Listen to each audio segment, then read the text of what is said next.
요한복음 1장 9절에서 14절입니다. 요한복음 1장 9절에서 14절. 제가 말씀 읽겠습니다.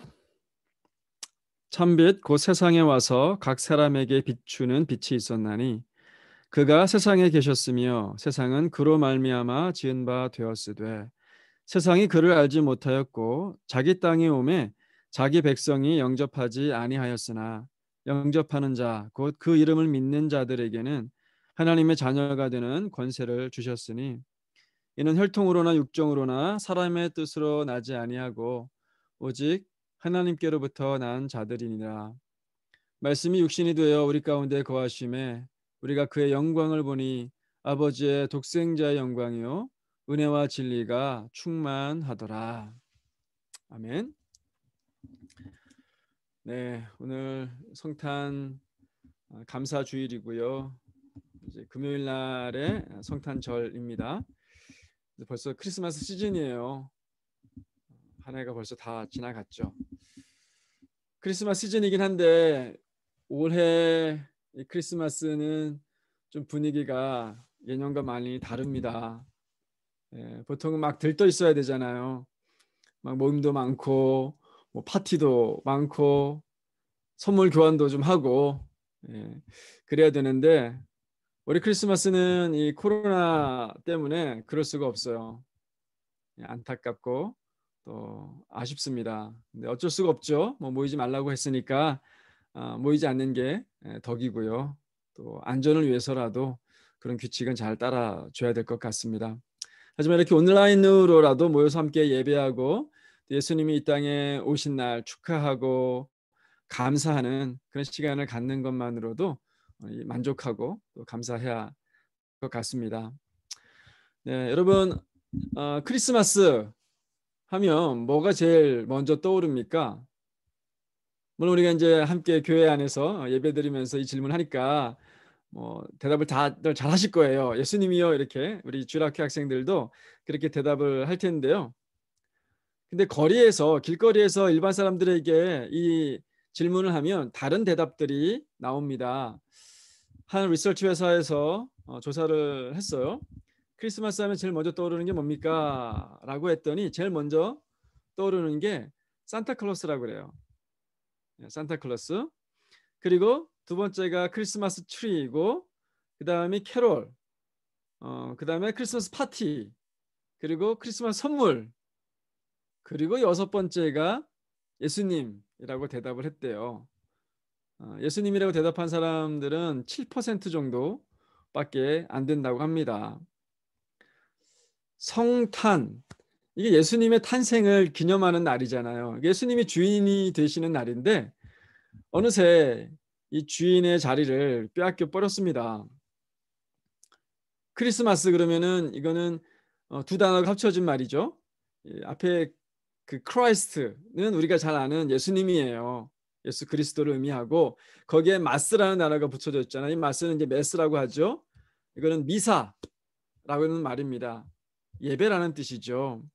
그러니까 크리스마스는 예수님이 오신 것을 기념하기 위해 예배하는 날이라는 뜻이에요. 그런데 그 의미도 없어지고 또 종교적인 색채도 없어졌습니다. 그저 연말을 기분 좋게 보내는 휴일의 개념만 남은 것 같아요. 이 조사를 한 단체가요, 그 설문지에서 다른 질문들을 했어요. 그러면 크리스마스 때 제일 하고 싶은 게 뭐냐? 라고 질문했습니다. 이게 이제 연령별로 질문을 했는데요. 중고등부 학생들한테 물어봤습니다. 크리스마스 때 제일 하고 싶은 게 뭐냐? 놀랍게도 데이트를 제일 먼저 하고 싶대요. 중고등학생들이 데이트하고 싶대요. 자, 그러면 대학생들에게 물어봤습니다. 크리스마스 때 제일 하고 싶은 게 뭐냐? 1위가 데이트입니다. 데이트를 하고 싶대요. 그러면 결혼 전 싱글들에게 물어봤습니다. 제일 먼저 하고 싶은 게 뭐냐? 크리스마스 때 1위가 데이트입니다. 애인 없는 사람들은 서러워서 살 수가 없는 날이 이 성탄절, 이 한 주인 것 같아요. 그래서 애인이 없는 사람들에게 물어봤습니다. 그러면 크리스마스 때 애인이 없는데 제일 먼저 하고 싶은 게 뭐냐?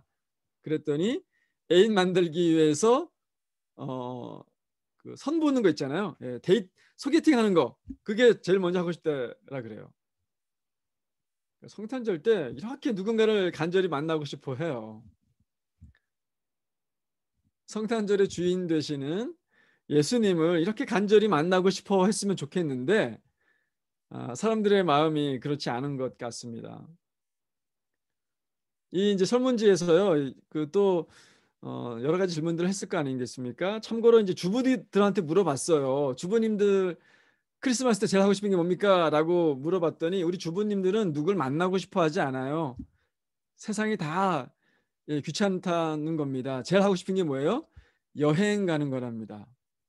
집구석을 떠나서 여행 가고 싶다. 예. 이 조사에서 흥미로운 사실이 있어요. 주부님들한테까지 물어봤는데 이 남편들한테는 크리스마스 때 뭘 하고 싶냐 이걸 안 물어봤다는 거예요. 네, 우리 남편님들이 소외되고 있습니다. 네, 우리 가정에서 우리 남편들 잘 존중해 주시고 챙겨 주시기를 바랍니다. 크리스마스 때. 네.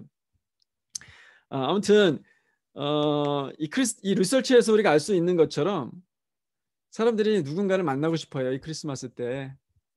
근데 그 대상이 예수님이 되었으면 좋겠습니다.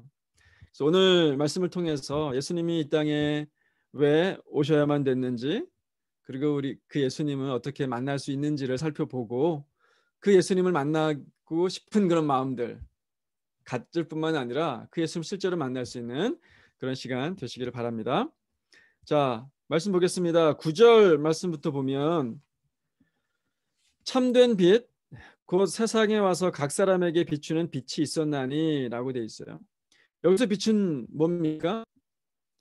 여기서 빛은 생명의 빛으로 오신 분 바로 예수 그리스도죠. 그 빛이 세상에 비추어졌습니다. 예수님의 복음은요, 모든 사람들을 위한 겁니다. 요한복음 3장 16절에서 보면 하나님 세상을 이처럼 사랑하사 독생자를 주셨다라 그랬어요. 세상을 이처럼 사랑하사. 단지 소수의 특정한 사람들만 사랑해서 빛을 비춰주신 것은 아닙니다. 바울은 심지어 이렇게까지 얘기했죠. 디모데전서에서 하나님은 모든 사람이 구원을 받으며 진리를 아는 데 이르기를 원하시느니라. 이렇게까지 말씀하셨으니까 이론상으로는 모든 사람이 빛을 받고 구원받을 수 있습니다. 그러나 실제적으로는 다 구원받지 못해요. 이유가 뭘까요? 요한은 10절부터 그 이유를 담담히 설명을 합니다. 그가 세상에 계셨으며 그는 빛으로 오신 예수님이시잖아요. 세상은 그로 말미암아 지은 바 되었으되 세상이 그를 알지 못하였고 자기 땅에 오매 자기 백성이 영접하지 아니하였다. 자기 땅과 자기 백성.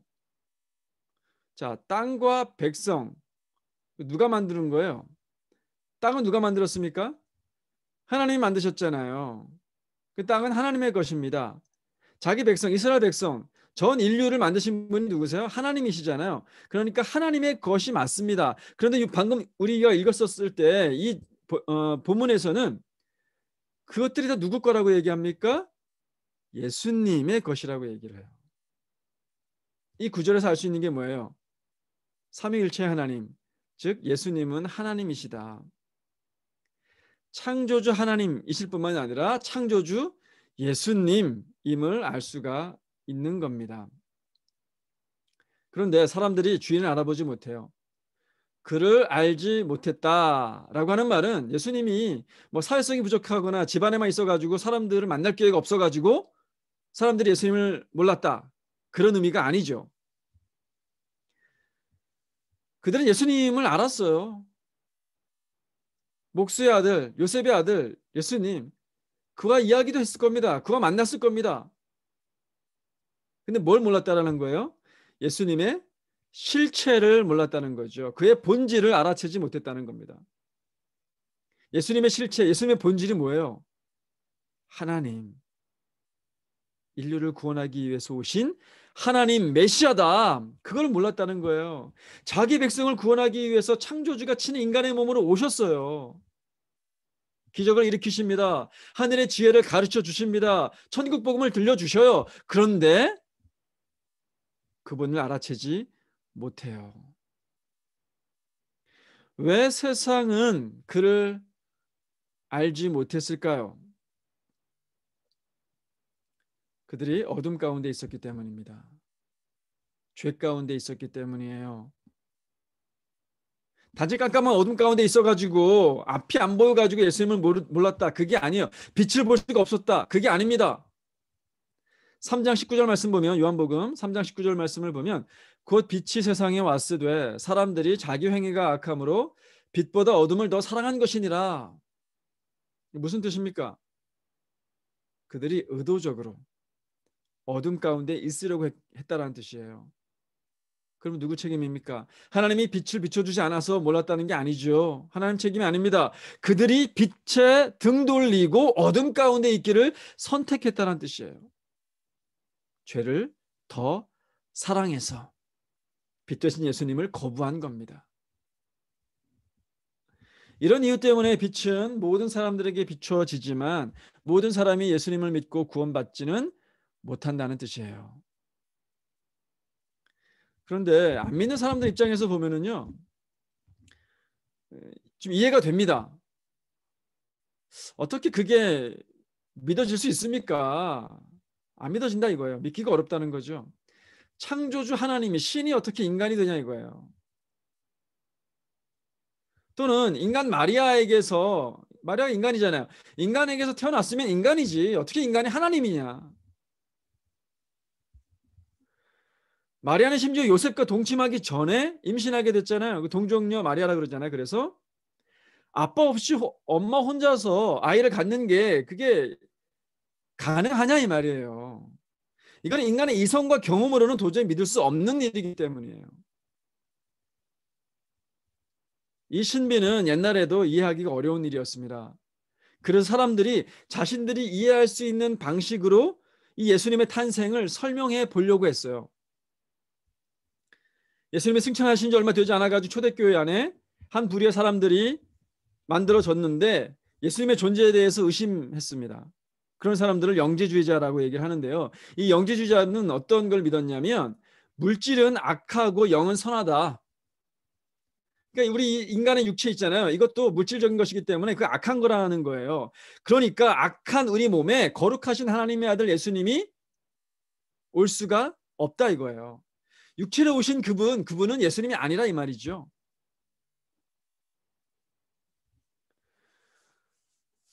이 플라톤적인 이원론을 믿는 사람들이에요.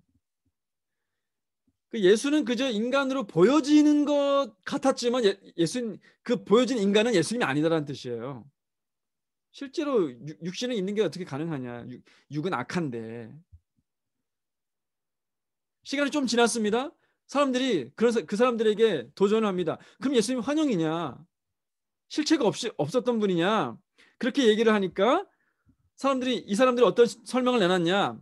역사적인 그리스도와 천국의 이 하늘의 그리스도가 따로 있다.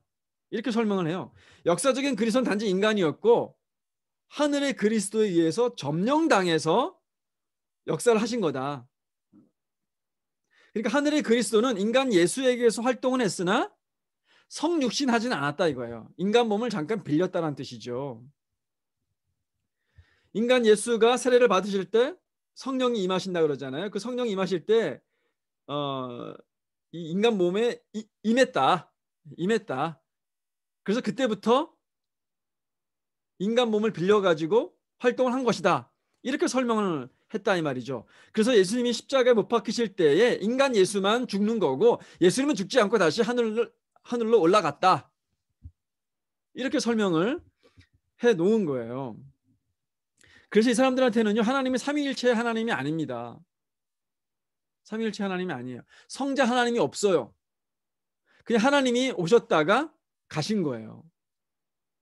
죽은 거는 인간 몸, 선택받은 그 인간의 그 예수가 죽은 것이고. 하나님이신 예수님이 친히 인간의 몸을 입고 이 땅에 오셨다는 사실. 100% 하나님이셨고 100% 예수님이셨던 인간이셨던 그 예수 그리스도, 그를 믿기가 이렇게 어려운 거예요. 하나님은 도대체 왜 이렇게 믿기 어려운 방법으로 자신을 드러내셨을까? 왜 이렇게 믿기 어려운 방법이신 성육신에서 인간의 몸을 입고 이 땅에 오신 걸까? 결론부터 말씀을 드리면 인간의 죄를 용서해 주시기 위해서예요.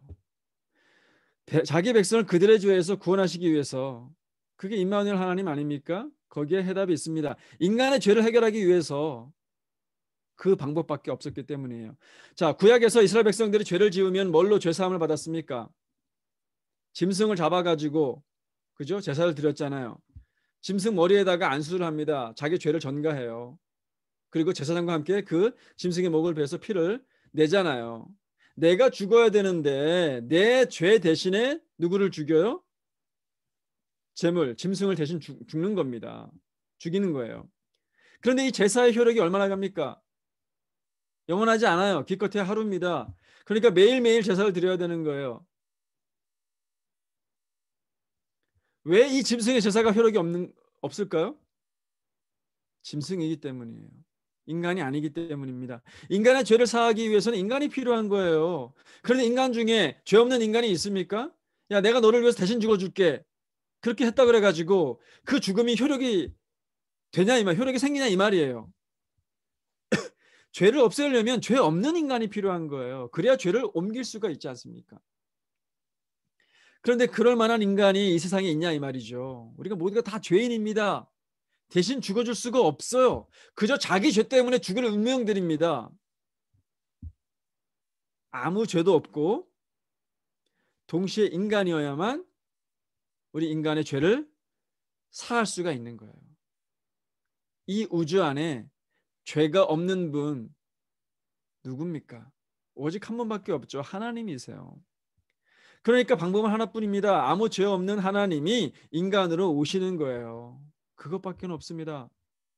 그래서 갖은 오해를 불러일으키고 잘 믿어지지 않음에도 불구하고 처녀 마리아에게서 하나님의 아들이 태어나신 거예요. 하나님의 아들이 태어나지 않았으면 그걸 믿을 수가 있겠습니까? 이 예수님의 속죄의 사역을 히브리서 기자가 이렇게 표현을 했어요.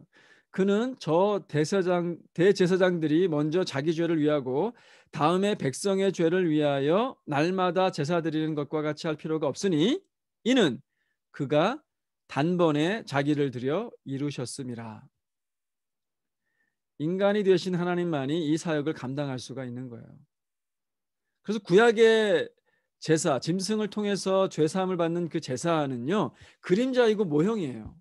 그 모형이 어디에서 성취가 됩니까? 어디에서 완성이 되어져요? 예수 그리스도 십자가 위에서 완성이 되어지는 겁니다.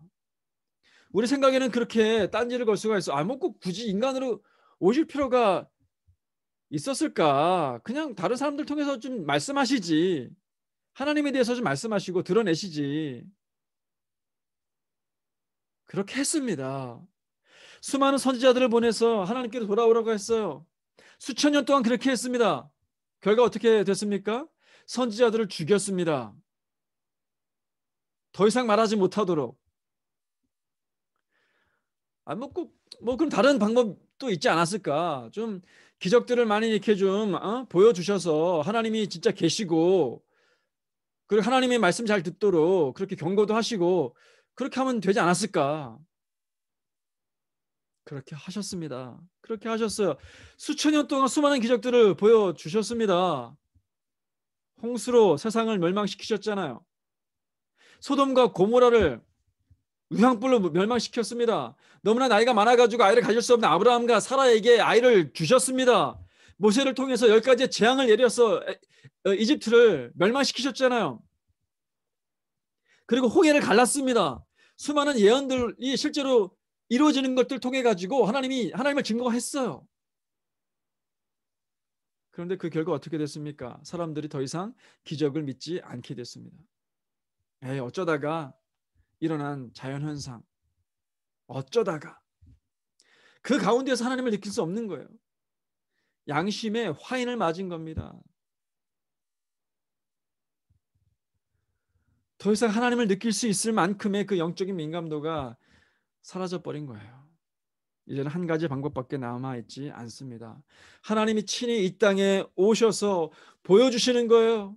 이제 친히 직접 천국 복음을 전파하는 겁니다. 친히 인간들의 죄를 지고 십자가 위에서 죽는 거예요. 그러기 위해서 예수님이 이 땅에 오신 겁니다. 성육신 하실 수밖에 없으셨어요. 그러면 이제 어떻게 해야 됩니까? 어떻게 해야 죄를 용서받을 수 있어요? 어떻게 해야 어둠 가운데에서 빛 가운데로 나아갈 수가 있습니까? 오늘 본문 12절을 봅시다. 영접하는 자 곧 그 이름을 믿는 자들에게는 하나님의 자녀가 되는 권세를 주셨으니. 영접하는 자 곧 그 이름을 믿는 자. 영접하는 것과 믿는 것 두 가지 개념을 한 문장에다가 같이 놨어요. 그의 이름을 믿는다라고 하는 것은 그 사람을 믿는다는 거죠. 예수가 누구임을 믿는다는 거예요. 예수님이 하나님이시다. 예수님이 창조주이시다. 예수님이 구세주이시다. 예수님이 우리의 주인이시다. 그걸 믿는 거예요. 이게 단지 관념적인 머리로만 믿는 게 아니에요. 그 믿음은 인격적입니다. 그래서 그를 영접하는 자, 영접하라라고 하는 거예요. 여러분, 영접하다라는 의미는 뭐예요? 모셔드리는 거잖아요. 모셔드리는 거예요. 어떤 형식적인 환영이 아닙니다. 이거는 개인적이고 내면적인 영접이에요. 내 마음과 내 인생 가운데 모셔드리는 겁니다. 손님으로 아닙니다. 앞에서 예수님이 누구라고 그랬습니까? 창조주 하나님이라 그랬어요. 우리를 만드신 분입니다. 우리는 그의 피조물이에요. 그분은 우리의 주인이고 우리는 그분의 종입니다. 주인으로 모셔드리는 거예요. 내 영혼의 구세주로 모셔드리는 거예요. 왔다가 갈 수 있는 게 아닙니다. 손님이 아니에요. 영원히 내 안에 거주하시면서 나와 더불어 먹고 마시고 교제하고 내 삶 가운데 함께 거하시는 분이에요. 그게 영접이에요. 한번 영접했어요? 이거 영접한 것을 갖다 물을 수 있습니까? 물을 수 없습니다. 어떤 분들 그렇게 농담식으로 예수님 제가 감정에 치우쳐가지고 주님을 영접했는데요. 아이고 그거 보니까 좀 실수한 것 같습니다. 후회합니다. 죄송하지만 나가주세요. 이게 안 돼요. 왜죠? 영접했다는 뜻은 뭐예요? 주인이 바뀌었다는 뜻입니다. 종이 어떻게 주인을 내쫓을 수가 있습니까? 만약에 누군가가 예수님을 쫓아내는데 성공했다. 성공적으로 예수님을 쫓아냈다라고 한다면 그분은 처음부터 예수님을 영접한 것이 아닙니다. 진짜 영접한 게 아닌 거예요. 영접하는 자, 곧 그 이름을 믿는 자들에게만 하나님의 자녀가 되는 특권을 주셨어요. 앞에서도 말씀드렸지만 모든 사람이 하나님의 피조물이고 모든 사람이 복음으로 예수님의 빛을 받을 수 있어요. 하지만 모든 사람이 하나님의 자녀가 되는 것은 아닙니다. 이건 엄청난 선언이죠. 우리의 운명이 달라지는 엄청난 도전입니다. 여기까지 말하면 이 구원이라는 게 내가 원하기만 하면 되는 것처럼 들립니다. 빛은 비춰졌으니까 이제 내가 빛으로 나가기만 하면 되는 거네. 복음 한번 들었으니까 이제 내가 때를 결정해가지고 예수님을 영접하면 되는 거네. 마음껏 좀 놀다가 늙고 좀 병들면 그때 가서 크게 한번 결심하고 예수님 영접해야지. 이러는 사람 없기를 바랍니다. 그게 말처럼 되어지지 않아요. 내 뜻대로 내 인간의 계획대로 되는 게 아닙니다. 13절 말씀을 보세요. 13절에 이는 혈통으로나 육정으로나 사람의 뜻으로 나지 아니하고 오직 하나님께로부터 난 자들이니라. 혈통, 육정, 사람의 뜻, 이건 다 뭐예요? 인간의 그 출생에 대한 계획을 뜻하는 거잖아요. 그러니까 인간의 뜻, 인간의 계획 이런 것들을 의미합니다. 기독교 집안에서 태어났다 그래가지고 엄마 아빠가 예수님 믿는다 그래가지고 내가 저절로 구원받는 거 아니에요. 친구 따라 강남 가듯이 교회를 오래 다녔다고 그래가지고 구원이 보장되는 게 아닙니다. 내 의지로 교회에서 봉사를 많이 하고 착한 선행들을 많이 했다. 그래서 구원받는 것도 아니에요. 그런 모든 것들은 다 뭐예요? 사람에게 관련되어져 있는 겁니다. 사람의 뜻과 사람의 계획, 사람의 노력에 관련되어져 있는 거예요. 그런데 사람의 뜻으로 난 것이 아니라 그럽니다. 구원은 예수님이 믿어지려면 은혜가 필요해요. 그래서 요한은 은혜를 강조합니다. 14절 말씀을 보세요. 말씀이 육신이 되어 우리 가운데 거하심에 우리가 그의 영광을 보니 아버지의 독생자의 영광이요 은혜와 진리가 충만하더라. 아버지의 독생자의 영광, 하나님께만 영광이었는데 그 하나님의 영광이 이제 독생자 예수에게도 동일하게 있답니다. 은혜와 진리가 충만하다라는 표현은요, 구약시대 때부터 계속해서 하나님에게만 쓰여지는 관용적 표현이거든요. 근데 그 표현을 지금 예수님에게도 쓰고 있어요. 다시 한번 예수님이 하나님이 되심을 갖다가 강조하고 있는 거죠. 뭘 이야기하고 있습니까? 예수님에게서 하나님의 은혜가 흘러간다는 거예요. 16절 말씀을 보시면 우리가 다 그의 충만한 데서 받으니 은혜 위에 은혜로라. 예수님에게서 하나님의 은혜가 넘친다는 뜻이에요. 그 은혜가 넘쳐서 흘러요. 어디까지 흐릅니까? 우리에게까지. 하나님께서 우리에게 하나님의 은혜를 부어주신다는 뜻이에요. 예수님은 단지 빛만 우리에게 주시는 게 아닙니다. 그 빛을 받아들일 수 있도록 은혜까지 주셨어요. 어둠 가운데 있는 사람은요, 자기 의지로 예수님의 빛을 받을 수가 없어요. 나올 수가 없어요. 빛으로 나올 수가 없어요. 빛은 비춰지는데 그 빛으로 나갈 수가 없어요. 내 의지로. 은혜가 필요해요. 강권하시는 은혜가 필요합니다. 하나님이 만약에 빛만 주시고 우리의 선택에만 맡겼다면 하나님은 사랑이 좀 부족하신 분이 되세요. 왜입니까? 우리는 그런 선택을 할 수 있는 의지가 없어요. 그런 선택을 할 수 있는 선한 능력이 우리에게는 없습니다. 제가 요즘 그 칼빈과 루터에 대해서 책을 좀 읽고 있는데요. 칼빈이 그런 얘기를 해요. 우리에게 자유의지가 있다. 분명한 자유의지가 있다. 하지만 그 자유의지를 할 수 없는 한 가지가 있는데 그거는 높은 것에 대한 것이다. 우리 구원에 관련된 것이다. 구원에 대한 것만은 우리 자유의지로 선택하고 결정할 수 있지 않다 이 말이에요. 왜? 우리 가운데 있는 원죄 때문에, 죄성 때문에. 하나님은 우리에게 빛 되신 예수님 복음을 비춰주셔요. 근데 그것뿐만이 아니라 빛으로 나가라고 등 떠미시고 격려하시고 감동도 주시고 환경도 만들어주세요. 그게 넘치는 하나님의 은혜입니다. 그럼에도 불구하고 예수님을 영접하지 않는다면 방법이 없는 거예요. 그 다음에는 하나님의 엄중한 심판이 있을 뿐입니다. 사랑하는 여러분, 예수님은 우리를 위해 이 땅에 오셨습니다. 하늘 영광 보좌를 버리시고 천한 인간의 모습, 우리와 같은 수준으로 낮아져서 이 땅에 오셨어요. 왜요? 저와 여러분을 사랑하셔서, 저와 여러분의 죄를 대신 지시기 위해서, 저와 여러분을 구원하시기 위해서입니다. 그 예수님을 만나시기를 바라요. 코로나 때문에 들뜬 성탄절 분위기는 우리가 낼 수가 없어요. 사람들 만날 수가 없잖아요. 이거 기회로 삼으시기를 바라요. 잠잠히 묵상하는 시간을 되기를 바랍니다. 크리스마스 때 기억하고 만나야 되는 분, 가장 중요한 분, 내 인생의 A와 B씨를 가를 수 있는 분, 나를 만드셨고 내 죄를 대신 지시기 위해서 이 땅에 오신 분, 대신 돌아가 주신 분, 나의 구원자, 그 예수님을 만나시기를 바랍니다.